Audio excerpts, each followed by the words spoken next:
If you have diabetes or you have a high blood sugar and you want to do intermittent fasting, then hi fam, it's Dr. Chinasa here. Welcome back to my YouTube channel. And if you're new here, welcome. If you're old, thank you for being here. Thank you for coming back. Today, we'll be talking about how to fast right when you have a high blood sugar. So how to do intermittent fasting when you have high blood sugar. And of course, you know that the normal fasting blood sugar should be not more than 100 milligram per DL, okay? Just divided by 18 to get it in millimole per liter.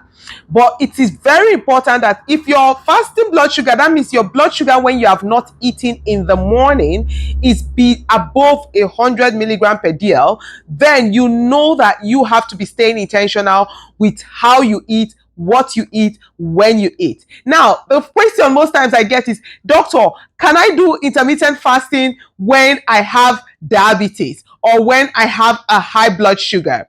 Then you are in the right place. You should listen to this video. First things first, it's important to know that intermittent fasting can be very, very helpful when you have high blood sugar. It has been shown to help to control blood sugar, but it is important that you must get a clearance from your physician before you or your health professional before you even embark on fasting in any way, in any lifestyle modification when you have high blood sugar or diabetes. I'll be using that term interchangeably.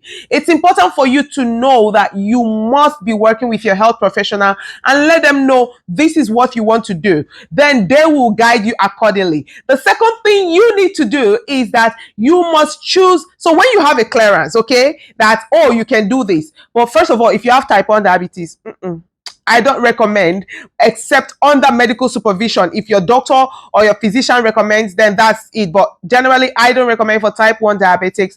But every other type of raised blood sugar, you have to listen up to the end of this video, okay? Secondly, choose a safe time fasting window. I always recommend that if you have a high blood sugar, start with a regular circadian fast. That means that you are staying fasted for just 12 hours, meaning that you ate your last meal, say, at 7 p.m.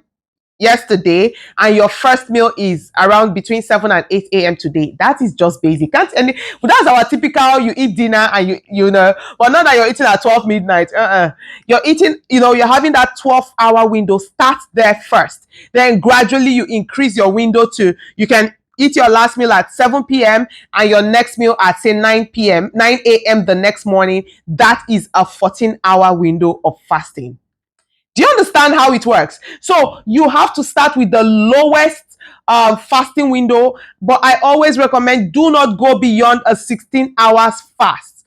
Always. And then when you go beyond, when you have a 16-hour fast, that means, for example, you're having your last meal at 7 p.m., your last meal at 7 p.m., then your next meal is somewhere around 11 a.m. That's around the 16 hours, okay, of staying fasted. Try not to do beyond this without a health professional holding your hand. This is very important. The other thing I'll tell you is the third point, monitor your blood sugar numbers. Very important. You must keep your eye on your numbers, your fasting blood sugar reading. And, because what happens with this is that fasting has the tendency to bring down your blood sugar numbers. And if you're on a medication that brings it down, so imagine it's like you're taking two medications. Do you understand? You're taking the one fasting, which is a medication, which is in quotes, to bring down your numbers, and you're also taking a pill to bring down your blood sugar numbers. So it's important for you. You have to monitor your blood sugar very closely. You see, this is why it's very important that you have to be working with a health professional so that your sugar reading is being monitored. I always recommend that you write it down step by step, so that today this is it, tomorrow this is it. You are taking note of that, okay? That's the third point. The fourth point is that you have to stay hydrated.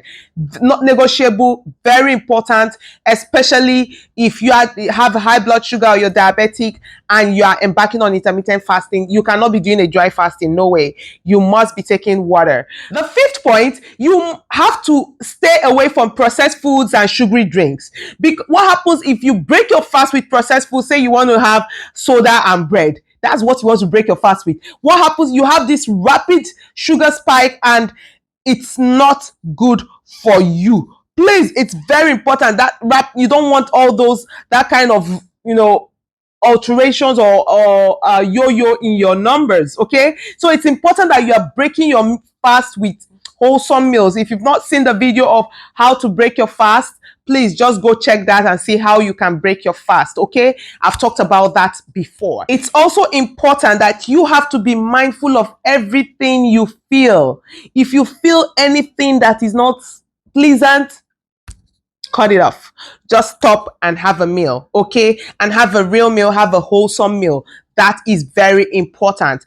Above all, regular checkups with your physician is very key, because what happens is when you start getting control on your numbers, they may want to start stepping down on your meds, and that is really the goal. It's possible. Instead of increasing your meds, they'll be stepping down on it. And that's something that when you are doing intermittent fasting correctly, when you are doing the intermittent fasting the way you should, you can actually get that result. So fam, if you have someone that is has a raised blood sugar or is diabetic, and the person says, oh, they want to do intermittent fasting, direct them to this video to watch and see how they can do it gradually and do it for their health. And hey, I hope this helps you, this video helps you, or helps someone close to you. Please do not hesitate to subscribe, or do not hesitate to give a thumbs up on this video if you like it or if it helps you, and please share this video if it really does help you too. Until I come again your way, I remain yours truly, Dr. Chinasa Amadi, and see you on my next video.